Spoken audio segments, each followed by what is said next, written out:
नमस्कार, मैं अशोक कुमार पांडे और स्वागत है आपका टीसीएच पर। नरेंद्र मोदी और उनके लोग लगातार कह रहे हैं सोना मत खरीदो, तेल मत खरीदो, खाद का कम से कम इस्तेमाल करो। खाद पर याद आया, बाकी सब तो बात कर लेंगे कि आज ही अखबारों में खबर यह है कि ईरान से हमारे यहां रासायनिक खाद, जो केमिकल खाद होती है, उससे भरा हुआ एक पूरा जहाज आ रहा था और उस जहाज को लेने से इनकार कर दिया गया। कहा गया ये जहाज से जो खाद आ रहा है वो हम नहीं लेंगे क्योंकि ये ईरान से आ रहा है और ईरान से आएगा तो अमेरिका, ट्रंप दादा जो है वो नाराज हो जाएंगे। ट्रंप को नाराज नहीं कर सकते, भले देश के अंदर किसानों को खाद न मिले, भले देश के अंदर फर्टिलाइजर की कीमत लगातार बढ़ती चली जाए, भले देश के अंदर एग्रीकल्चर प्रोडक्शन जो हमारा है वो डाउन हो जाए, लेकिन ईरान से खाद नहीं लेंगे क्योंकि ट्रंप अंकल जो हैं वो नाराज हो जाएंगे। ट्रंप अंकल की नाराजगी के चक्कर में कल यह खबर आई थी कि एलएनजी जो आ रहा था रशिया से वो हमने नहीं लिया, अब सिंगापुर में वो खड़ा है। उसके बाद हरदीप पुरी ने कहा हमने तो मंगाया ही नहीं था, तो सारे अखबार झूठ बोल रहे थे। और ये कोई टुटपुजिया अखबार नहीं है, ये इंटरनेशनल अखबार हैं जिन्होंने साफ साफ लिखा कि रशिया से एलएनजी चला था भारत के लिए और उसको सिंगापुर से वापस भेज दिया गया। और अब ईरान से जहाज आ रहा था रासायनिक खाद लेकर, केमिकल फर्टिलाइजर लेकर, उसको भी वापस कर दिया जा रहा है। स्ट्रेट ऑफ हॉर्मुज को बहुत बड़ा बहाना बनाया गया और कहा गया कि इकॉनमी में जो दिक्कत है वो स्ट्रेट ऑफ हॉर्मुज के चलते हैं। 3-4 बातों से शुरुआत करता हूं, गौर से सुनिएगा क्योंकि ये सारा कुछ जो है, जिस तरह से हमारी इकॉनमी का सत्यानाश हुआ है, वो कोई आसमानी चीज नहीं है। उसका असर हमारे घर तक पहुंच गया है, इस हाल तक पहुंच गया है कि अब कुछ लोग मोदी को सलाह ये दे रहे हैं कि लॉकर में जो गहना रखा हुआ है और मंदिरों में जो गहना रखा हुआ है उसको लीजिए। मंदिरों के गहने पर आप जानिए, मंदिर जाने और आप जाने।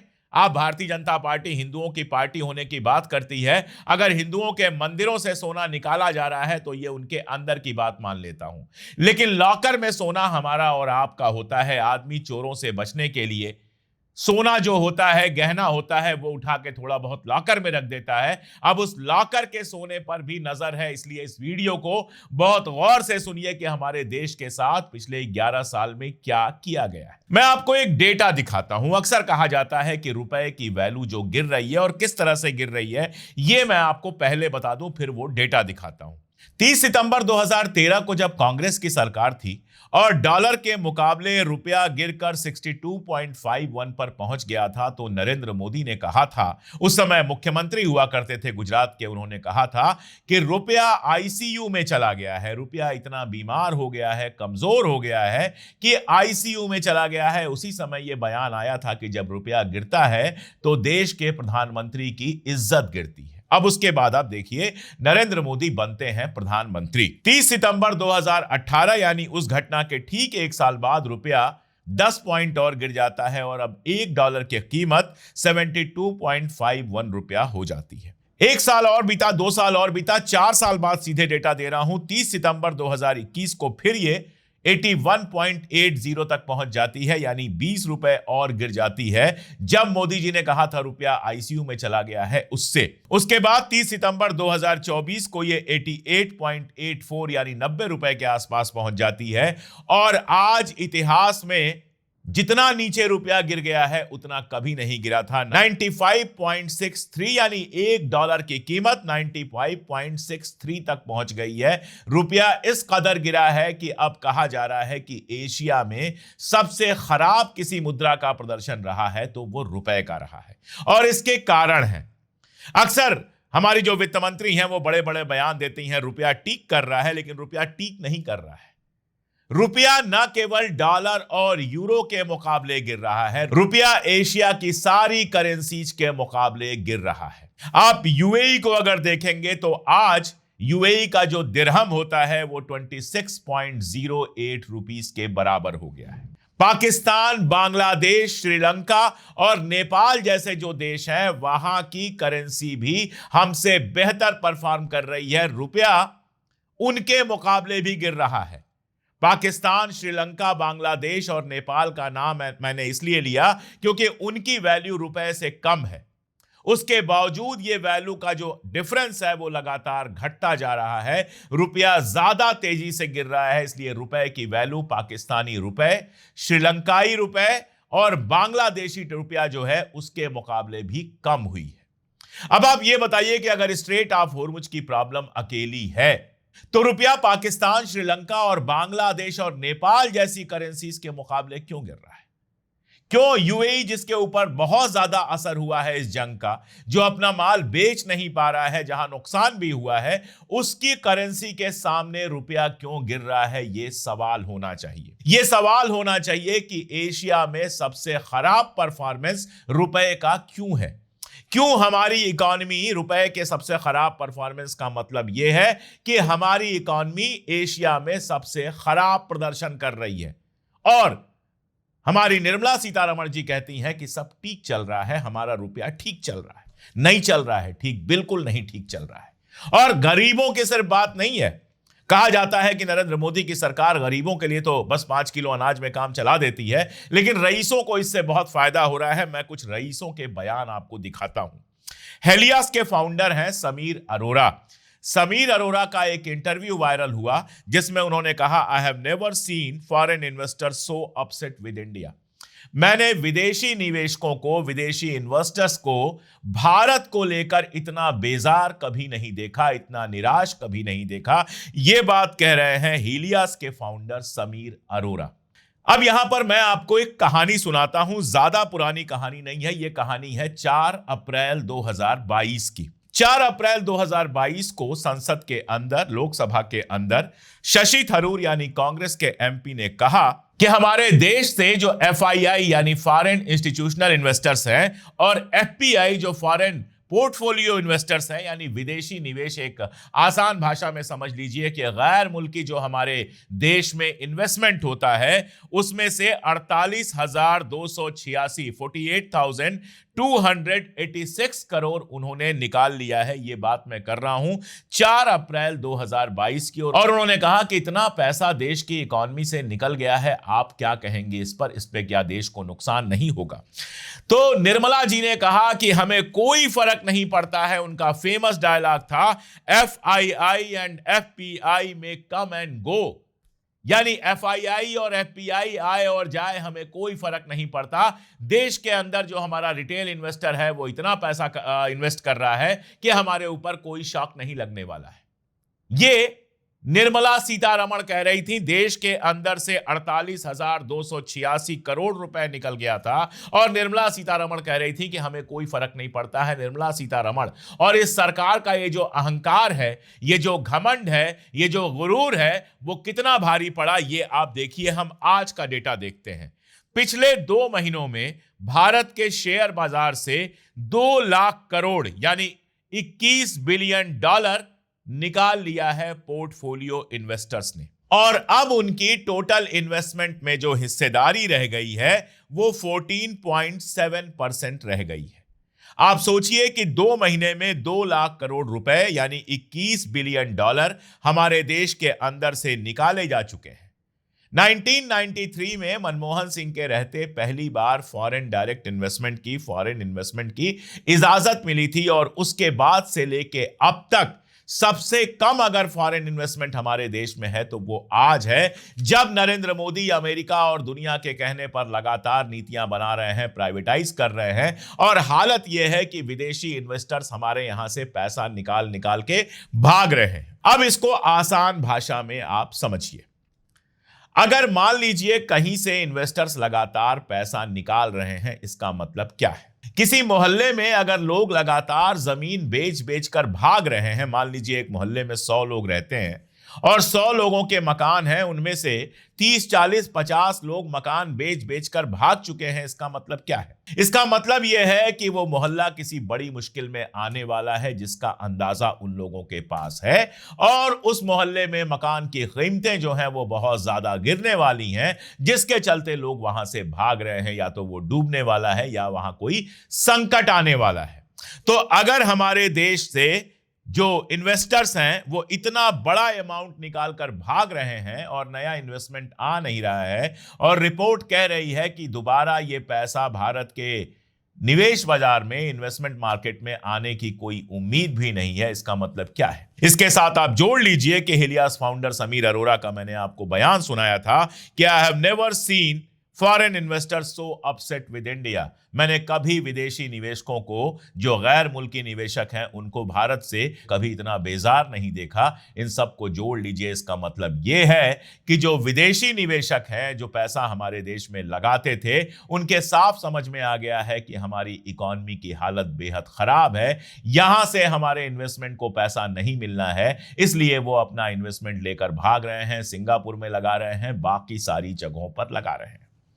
तो आप मेरे सवाल का जवाब दीजिए कि अगर स्ट्रेट ऑफ होर्मुज अकेला मामला है तो भारत से निकालकर वो दूसरी जगहों पर क्यों पैसा लगा रहे हैं, जबकि स्ट्रेट ऑफ होर्मुज का असर तो सारी दुनिया में पड़ा है। बहुत सीधा सा मामला है कि मामला स्ट्रेट ऑफ होर्मुज का नहीं है। 30 सितंबर 2024 को हमारे यहां स्ट्रेट ऑफ होर्मुज नहीं था, जब रुपया गिरकर 88.84 यानी 88.84 पर पहुंच गया था। 4 अप्रैल 2022 को कोई स्ट्रेट ऑफ होर्मुज नहीं था, जब शशि थरूर ये सवाल पूछ रहे थे कि 48,286 करोड़ निकल कर कहां गए। और इसका बहुत साफ साफ आप देखेंगे तो बाजार में भी दिखाई दे रहा है। मनमोहन सिंह जब गए हैं 2014 में, तब से अब तक की तुलना कर लीजिए। 600 रुपए की जो डीएपी मिलती थी वो 1350 रुपए की मिल रही है। सिलेंडर, गैस का सिलेंडर जो 350 रुपए का मिल रहा था, अब 900 रुपए से ज्यादा का मिल रहा है। और पेट्रोल जो 60-62 रुपए लीटर था, अब 100 रुपए लीटर के आसपास पहुंच चुका है। 10 साल में इन चीजों की कीमतें कितनी बढ़ी हैं वो आपके सामने दिखाई दे रहा है। 10 साल में डॉलर की कीमत कैसे रुपए के सामने बढ़ती चली गई है, 40 रुपए से ज्यादा का फर्क आ गया है, ये आपके सामने है। और इन सब के साथ आपके सामने है सरकार का जबरदस्त घमंड। अब क्या किया जा रहा है? अब इस मुश्किल के लिए आपको तैयार किया जा रहा है ज्यादातर झूठ बोलकर। पहला झूठ आपसे बोला जा रहा है कि पेट्रोल डीजल की जो हमारी ऑयल कंपनियां हैं वो जबरदस्त घाटे में है। मैं आपको डेटा दिखाता हूं। 2024 का जो साल था, उस साल आईओसीएल, बीपीसीएल और एचपीसीएल ने मिलकर 81,000 करोड़ कमाए थे। 81,000 करोड़ रुपए कमाए थे इन 4 कंपनियों ने, आईओसीएल, बीपीसीएल और एचपीसीएल, क्योंकि दुनिया में पेट्रोल की प्राइसेस बहुत डाउन थी। दुनिया में ऑयल 60-70 डॉलर प्रति गैलन था और हमारे यहां तेल अच्छे खासे दाम पर बेचा जा रहा था। इसके अलावा रशिया से सस्ता तेल खरीद के यूरोप को बेचा जा रहा था, इसमें भी कमाई की जा रही थी। इसके अलावा आप देखेंगे तो 2014 में मोदी सरकार ने फ्यूल टैक्स लगाया। यह टैक्स अलग से है, जो हम जब पेट्रोल डीजल खरीदते हैं तो उस पर लग के आता है। इस फ्यूल टैक्स से जो कमाई है वो 38.89 यानी 38.89 लाख करोड़ की कमाई है। यानी सरकार के पास डीजल पेट्रोल से खरीदा गया 38.89 लाख करोड़ रुपए है, जो कमाया है सरकार ने डीजल पेट्रोल से। और 2024 की कमाई मैंने आपको बताया कि 81,000 करोड़ की कमाई है, ये जो आईओसीएल, बीपीसीएल और एचपीसीएल ने मिलकर कमाई है।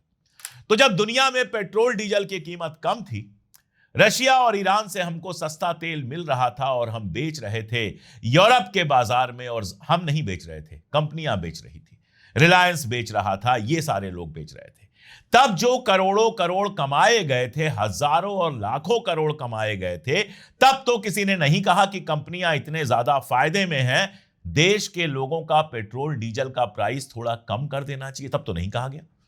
लेकिन आज जब दुनिया में पेट्रोल डीजल की प्राइस बढ़ी है, और बहुत नहीं बढ़ी है, ब्रेंट की अगर आप कीमत देखेंगे तो वो $100 के आसपास ही है। और एक बात और सुनिए आप, जो कहा जा रहा है कि यूरोप और बाकी सारी जगहों पर कीमत बढ़ा दी गई, गैस, पेट्रोल और डीजल की भारत में नहीं बढ़ाई गई, उसको भी समझिए। जब दुनिया में डीजल पेट्रोल की कीमत कम हुई थी, ऑयल की कीमत कम हुई थी, तो यूरोप और बाकी बाजारों में कीमत कम भी की गई थी, हमारे यहां नहीं की गई थी। तो उन्होंने जब ब्रेंट की कीमत कम हुई थी तो अपनी कीमत कम कर ली थी, हमने नहीं की थी। तो जब बढ़ी है तो उन्होंने बढ़ा लिया, आप क्यों बढ़ाएंगे? आपने तो तब कम नहीं की थी, तब तो आपकी कंपनियां और आप जबरदस्त प्रॉफिट लूट रहे थे। और अब जब कीमत बढ़ी है, और वो भी बहुत कीमत नहीं बढ़ी है, मैंने आपको बताया कि $100-110 तक ही पहुंचा है अभी ब्रेंट का, और ये वही दाम है जिस दाम पर 30 सितंबर 2013 को ₹62 51 जब हमारे रुपए की वैल्यू थी, तब पेट्रोल की जरा सी कीमत बढ़ाई गई थी और तमाशा मचा दिया गया था। लोग सड़कों पर आ गए थे, कोई सिलेंडर कंधे पर लेकर चल रहा है, कोई कुछ कर रहा है, जबकि वर्ल्ड प्राइस तेजी से बढ़ी थी, उसके चलते जरा सा बढ़ाया गया था। और आपने तो उस बढ़ाए हुए को कम करने की जगह और बढ़ा दिया, जबकि इंटरनेशनल प्राइस कम हो गई थी। लेकिन अब जब इंटरनेशनल प्राइस बढ़ी है, तो अपने प्रॉफिट को बढ़ाने के लिए जनता को तैयार किया जा रहा है कि पेट्रोल डीजल की प्राइस बढ़ने वाली है और उसके लिए पूरा माहौल बनाया जा रहा है। सोने का आप देख लीजिए, कल शाम को इकोनॉमिक टाइम्स खबर देता है कि कोई प्लान नहीं है सोने पर इंपोर्ट ड्यूटी बढ़ाने को। और आज सुबह सुबह, बल्कि कल रात को जब आप सो रहे थे, तो यह खबर आ जाती है कि सोने, चांदी और दूसरी जो महंगी धातुएं कही जाती हैं, उनके ऊपर इंपोर्ट ड्यूटी बढ़ाकर 15% कर दी गई। 10 + 5 15% कर दी गई, यानी सोना चांदी और आपके पास महंगा हो गया। अगर सोने चांदी का देखें तो कुछ दिन पहले यह कहा जा रहा था कि हमारे पास पर्याप्त सोना चांदी है। बाहर जो सोना चांदी रखा गया था, उसको भी देश के अंदर लाया गया और कहा गया कि पर्याप्त सोना चांदी है। ऐसे ही कुछ साल पहले आपको याद होगा, गोल्ड सोवराइन बॉन्ड निकाला गया।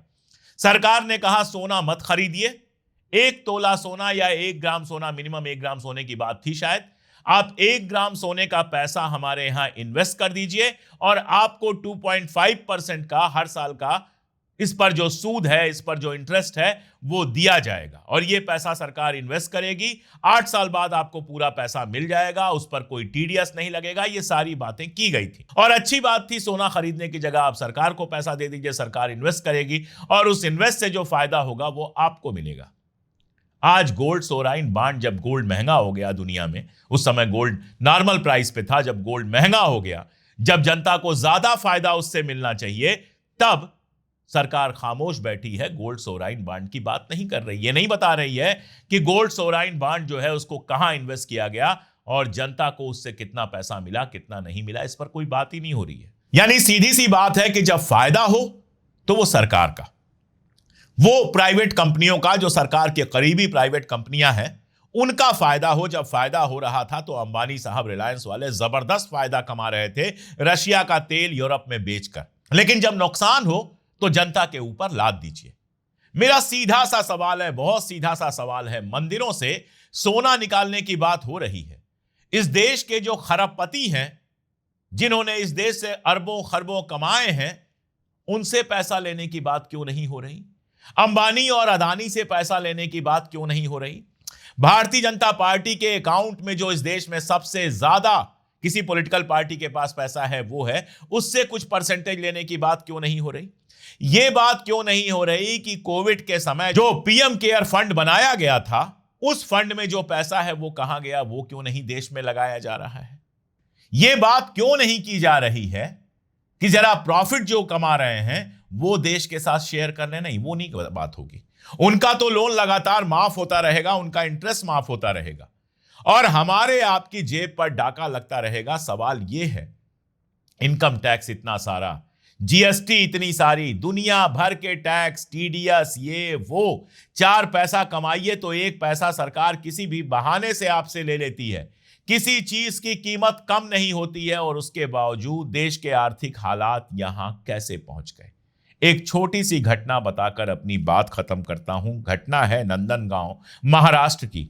एक किसान ने पूरे साल मेहनत करके प्याज पैदा की और 2.5 कुंटल 2500 किलो प्याज लेकर वो पहुंचा एपीएमसी पे कि हमारी प्याज खरीद लीजिए। कहा गया इसकी कीमत जो आपको मिलेगी वो ₹1 पर केजी मिलेगी, यानी 2.5 कुंटल प्याज का ₹2500 किसान को बस मिलेगा। जो किसानी करते हैं वो जानते हैं कि इससे ज्यादा तो उसका ट्रांसपोर्ट का खर्चा हो गया होगा जब वो प्याज अपने खेत से लेकर एपीएमसी पर पहुंचा होगा। किसान ने सारी की सारी प्याज वहां जमीन पर पलट दी और चला आया। तो प्याज बोने वाले किसान को उसकी उपज का ₹1 पर केजी दिया जा रहा है और बाजार में जब आप प्याज खरीदने जाते हैं तो आप प्याज कितने के खरीदते हैं ये कमेंट में मुझे बता दीजिएगा। मैं कितने के खरीदता हूं वो तो मैं जानता ही हूं। ये देश की हालत है, कि आम आदमी पसीना गिरा गिरा के मर जाए, उसके सोने पर, उसकी चांदी पर, उसके लॉकर पर, उसके इनकम पर, उसके घर पर, हर चीज पर सरकार की नजर है। और देश की इकॉनमी लगातार इन सब के बावजूद तबाह होती जा रही है। ये ईरान इजराइल जंग का मामला नहीं है, ये मामला कहीं और का है, जिस पर बात करने से सरकार और सरकार की दलाल गोदी मीडिया लगातार बचती रहती है। मैंने पूरी कोशिश की कि इस समय जो इकॉनमी की हालत है आपको शार्ट में बताऊं। आपको क्या लगता है कमेंट में जरूर बताइएगा। जुड़े रहिए हमारे साथ, देखते रहिए हमारा चैनल, और अगर अब तक सब्सक्राइब ना किया हो तो सब्सक्राइब जरूर कर लीजिए। आज के लिए इतना ही, बहुत शुक्रिया।